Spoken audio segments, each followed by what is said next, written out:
Olá, família Science! Tudo bem com vocês? Muito bom estar aqui novamente para mais um bate-papo com vocês. Só que dessa vez vamos falar sobre saúde. O tema do vídeo de hoje, especificamente, é sobre uma notícia que está sendo vinculada na mídia desde o dia 7 de dezembro de 2020.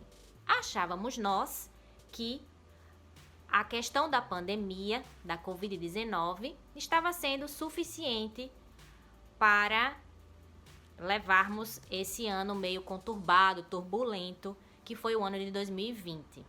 Mas fomos pegos então de calças curtas com essa notícia que o Brasil então parece que está tendo esse caso, né, de contaminação com esse super fungo. Mas do que se trata esse superfungo? Cientificamente, o superfungo, né, que está sendo vinculado pela mídia em várias notícias, é, na verdade, o Candida auris. E no vídeo de hoje, vamos trazer para vocês um pouco de todo o histórico que se tem até hoje sobre esse fungo, né? Que doença que realmente ele pode ocasionar na população, quais os reais perigos, como diagnosticar, como tratar uma possível infecção com esse fungo. Mas vamos começar pelo começo, que seria de onde veio esse fungo. Vamos lá, que lá vem a história.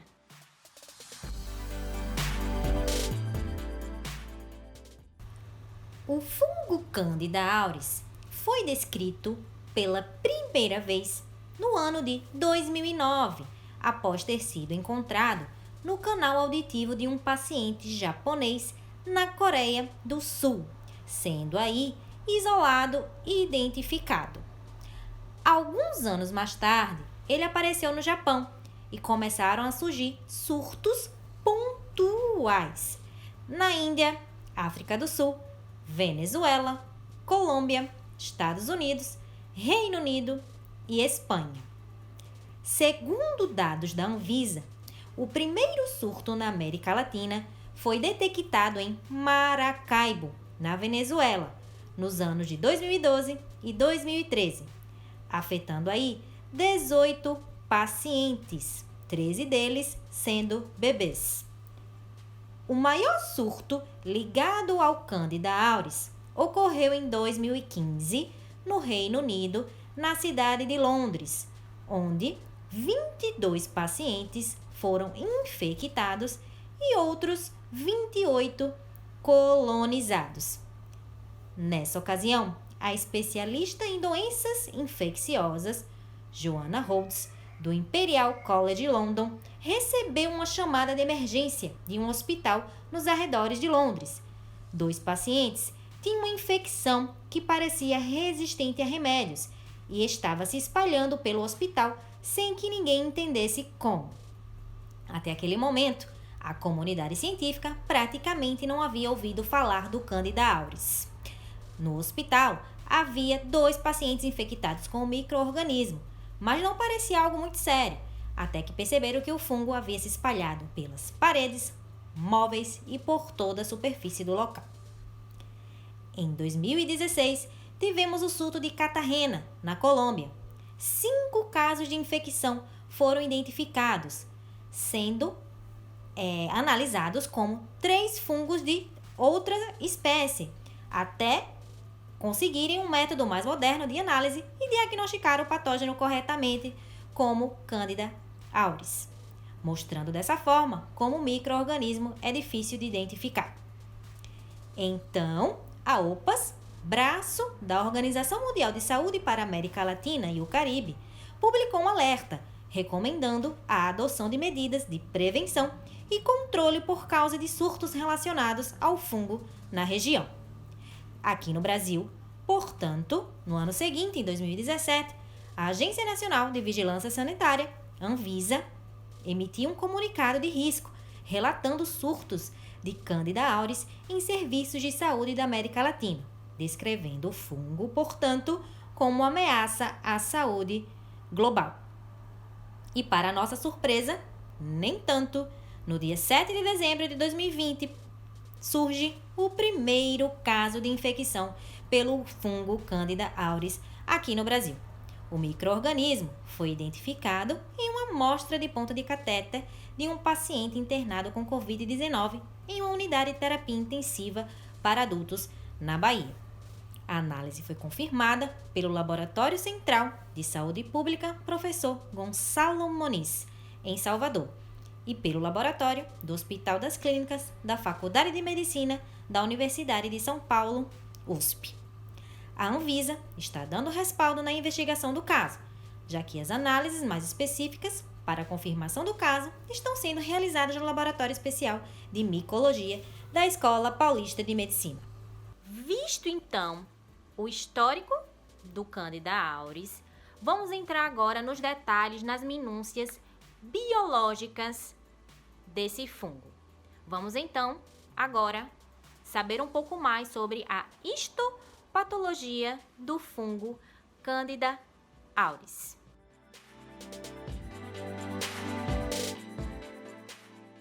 Mas vamos conhecer um pouco sobre quem é o fungo Candida auris. Ele é uma espécie de fungo que cresce como a maioria das leveduras que conhecemos. Vistas a olho nu, numa placa de Petri, quando cultivadas num meio de cultura específico, apresentam-se como colônias e que se reproduzem de forma assexuada por brotamento. E o que seria isso? É uma reprodução sem a fusão de gametas. Na prática, seria como se a levedura gerasse um clone seu. Sendo assim, não ocorre variabilidade genética, já que o seu material genético é igual ao da levedura mãe. Mas não possuir variabilidade genética não quer dizer que esses fungos não possam sofrer mutação, certo? Lógico que a ocorrência de mutação seria, em certo grau, mais lenta nesse tipo de micro-organismo, quando comparamos com um micro-organismo em que ocorra a variabilidade de genes. Mas não podemos considerar que não exista, até porque, no caso do Candida auris, foi uma sequência de mutações que fez com que ele se tornasse o superfungo que estamos conhecendo. O micro-organismo que mais comumente conhecemos e que pertence ao mesmo gênero do Candida auris é o fungo Candida albicans. Mas eles são fungos de espécies bem diferentes, o que revela particularidades e comportamentos distintos. Leveduras como as Candida albicans são residentes em membranas, mucosas, pele, trato gastrointestinal e normalmente faz parte da nossa microbiota comensal, aquela que tem seu papel na manutenção da nossa saúde e que em condições normais não causam nenhum dano. Quando um desequilíbrio dessas condições normais ocorre, causado principalmente por uma depressão do sistema imunológico, uso prolongado de antibióticos e condições ambientais favoráveis, como por exemplo, climas quentes e úmidos, as leveduras passam, portanto, a infectar, ou seja, elas passam a se multiplicar de forma exacerbada e tornam-se, a partir daí, fungos patogênicos. Sendo assim, podem causar desde uma infecção cutânea ou até mesmo uma infecção generalizada.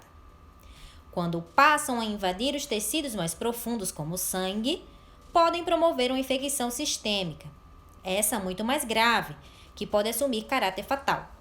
Quando um fungo que promove essa infecção, e por exemplo, é o Candida albicans, a situação é grave, mas se tem medicamentos para realizar o tratamento, e aí não tem maiores problemas. O bicho pega quando a infecção é pelo Candida auris, já que ele é resistente à maioria dos medicamentos antifúngicos que dispomos hoje. Contudo, precisamos ter em mente que é possível ser colonizado de forma passageira pelo Candida auris, na pele ou na mucosa, sem ter maiores problemas, quando se está com a imunidade ok e a microbiota funcionando a todo vapor. O problema está se o fungo consegue atingir e contaminar a corrente sanguínea e se essa pessoa tenha sofrido procedimentos invasivos, como por exemplo cirurgias com uso de catéter, ou tenha um sistema imunológico comprometido.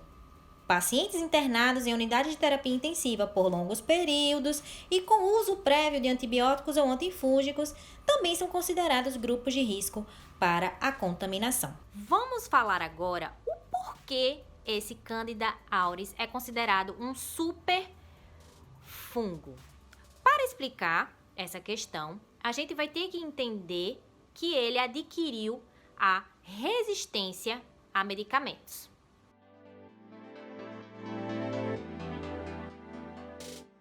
O Candida auris, ele é resistente a medicamentos porque, durante o seu processo evolutivo, ele surgiu então nesse nosso mundo globalizado que tem muitos remédios, fármacos antifúngicos disponíveis e muitos antimicrobianos. Então, ele já chegando, como se fala, pensando assim, para me manter nesse mundo eu vou ter que dar meus pulos. E o que seriam esses pulos? Seriam justamente as mutações no seu material genético que faz com que o fármaco não consiga atingir e matar esse fungo. O que isso propiciou? Propiciou que ele se mantesse nesse nosso ambiente e então se reproduzisse, como a gente viu, por brotamento e passasse essa resistência para a sua prole, para as suas gerações seguintes. Isso conferiu, então, essa característica super power desse fungo e fez com que ele, então, tenha uma característica que é preocupante de se manter por muitas semanas no ambiente inanimado, ou seja, no ambiente que está nos circundando. E uma coisa interessante, que ele consegue se manter vivo na pele e na boca das pessoas que já foram previamente curadas por uma infecção na corrente sanguínea. Isso faz com que, então, esse vírus, ele consiga ser propagado para mais pessoas, já que ele consegue se manter vivo por mais tempo e mesmo a pessoa sendo curada de uma infecção na corrente sanguínea, ele ainda consegue se manter viável na pele dessas pessoas. Vamos falar agora sobre como esse fungo ele é realmente transmitido.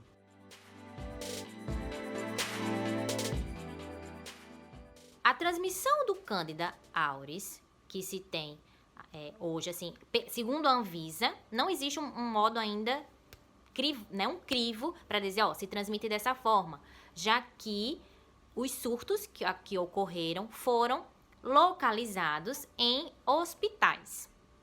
E aí, nesse ambiente hospitalar, quais foram as conclusões de como esse vírus, então, ele se foi transmitido? Através do contato pessoa a pessoa, através do contato dos profissionais de saúde com os objetos, por exemplo, no quarto do paciente que está infectado, através dos objetos que sejam utilizados no paciente, como estetoscópios, termômetros. E com isso, então, o vírus ele foi se propagando e sendo passado para frente para as pessoas que estavam, sendo tratadas e hospitalizadas. Vamos agora falar como conseguimos diagnosticar o paciente se ele está ou não com o fungo Candida auris.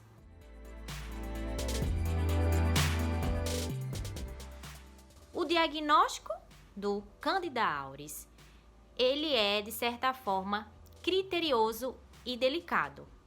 Porque, normalmente, para se diagnosticar uma infecção por um vírus do gênero Candida, coletamos o sangue ou outros fluidos corporais. E aí faz-se, então, uma cultura, especializada para fungos, num meio específico, enfim. E aí esse fungo vai crescer e vai ser identificado conforme vários testes de triagem, enfim. Contudo, não existe uma diferenciação, um método ainda nessas técnicas triviais para confirmar, né, se é o Candida auris. E aí o que é que acontece?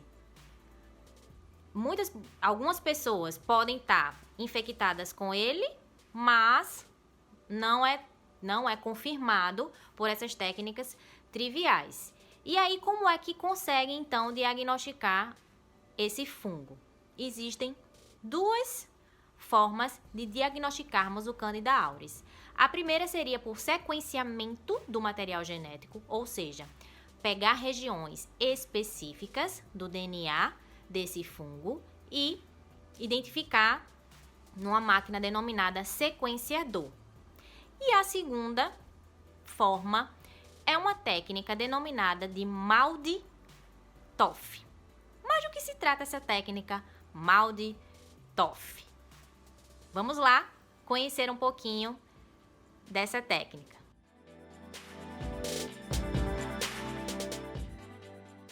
A técnica de MALDI-TOF utiliza ionização, ou seja, identifica as proteínas dos fungos por meio de um equipamento, o denominado espectrômetro de massa, de acordo com a carga da proteína e a sua massa.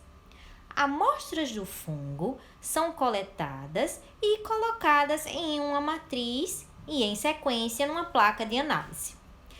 É incidido sobre essa amostra uma radiação UV, que irá ionizar as proteínas fúngicas numa nuvem de cargas positivas. E elas, agora, irão se dissociar da matriz e caminhar pelo tubo de análise. Depois, essas proteínas vão ser separadas e analisadas por seu tamanho e carga à medida que irão ser submetidas a um campo eletrostático, que irá alinhar e organizar essas moléculas para que elas sejam identificadas. A partir de um banco de dados pré-existente com as proteínas do Candida auris, o sistema computadorizado faz a comparação e identificação se naquela amostra encontramos, portanto, as proteínas do determinado fungo. Como vocês puderam ver, a técnica de MALDI-TOF é a técnica específica, ou seja, que confirma então se o paciente ele está infectado com o Candida auris, porque ele identifica as proteínas específicas do fungo. Mas sabemos que hoje no Brasil não temos essa estrutura, essa tecnologia disseminada de forma ampla no Brasil. Segundo o relatório da Anvisa, de 2017, apenas 2 laboratórios no país têm essa técnica de MALDI-TOF, que é o LACEN, do Distrito Federal, e o HCFM USP. Então, qual é a conduta? Se um desses laboratórios, hospitais, enfim, pelo Brasil, identificam caso suspeito de uma possível contaminação, a primeira conduta é encaminhar essas amostras para os LACENs, que são os laboratórios estaduais, né? Ou seja, de cada estado, que tem então uma estrutura de testes de triagem, provas de análises fúngicas, que conseguem refinar essa amostra e dizer se é realmente gênero Cândida, porque existem outras provas, alguns testes que conseguem confirmar e identificar outras espécies. E aí essa amostra mais refinada, ela é então encaminhada para esses 2 laboratórios de referência. Vou frisar aqui de novo. É o LACEN do Distrito Federal e o HCFM da USP. Ou então, a terceira opção é encaminhar essas amostras para o laboratório LEME da Unifesp, em São Paulo. Mas e agora? Existe tratamento para esse fungo? Como é que a gente vai erradicá-lo? Vamos lá agora entrar no tratamento para a Candida auris.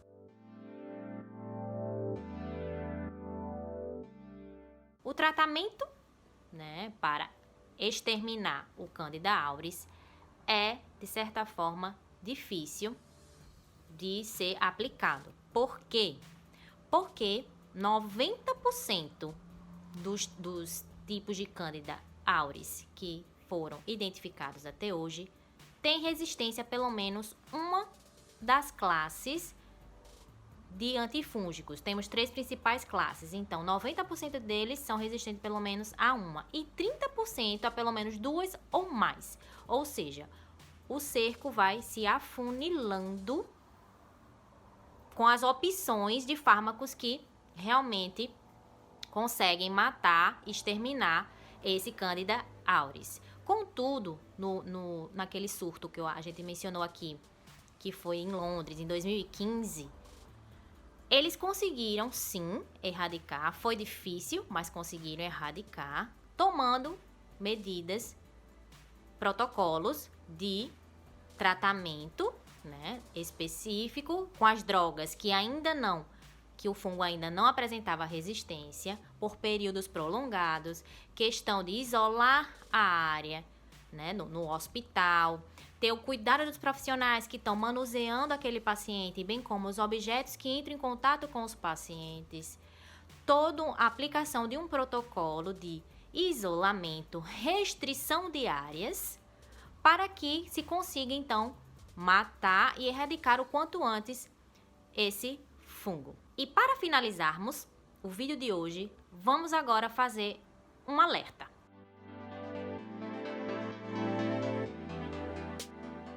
O alerta é o seguinte: no Brasil e na América Latina, nós carecemos de laboratórios especializados para diagnosticar o Candida auris. Segundo uma pesquisa de 2017 de Alessandro Pasqualotto, da Santa Casa de Misericórdia de Porto Alegre, ele fez um levantamento de que 130 centros médicos de referência da América Latina, apenas 10% desses 130 tinham então a capacidade de fazer o controle de infecções fúngicas, ou seja, por fungo, de forma sistêmica. E o que é que a Anvisa recomenda para nós? A Anvisa recomenda que, em caso de um possível surto ou contaminação, as amostras dos pacientes, ou do paciente, enfim, seja um caso, precisam ser encaminhadas aos laboratórios de referência do país, conforme já mencionamos aqui anteriormente no vídeo. Era isso, pessoal, o vídeo de hoje. Espero que a gente tenha conseguido, então, esclarecer um pouquinho do que é realmente esse superfungo, quais são as precauções ou cautelas. Lógico, não precisamos entrar em desespero, não é uma coisa, meu Deus do céu, e agora o que é que vai... Calma, muita calma nessa hora. Esse é um fungo que acomete, está localizado, então, em ambientes hospitalares, mas precisamos, o quê? Cautela e planejamento, que esse controle, ele vai ser feito e a gente não vai conseguir, então, avançar nesse, né, num possível acontecimento de um surto. É isso, nos vemos no próximo vídeo. Se gostou, dá um joinha pra gente. Se não conhece a Science, prazer, né, de ter você aqui conosco assistindo nossos vídeos. Nós estamos também em outras mídias, que seriam Facebook, Instagram, no TikTok e aqui no YouTube, trazendo para vocês, então, conteúdos científicos, explicações científicas que, né, se referem à saúde, à ciência. E, enfim, é um prazer tê-los aqui com a gente, nos acompanhando, nos assistindo. Nos vemos numa próxima oportunidade. Tchau, tchau!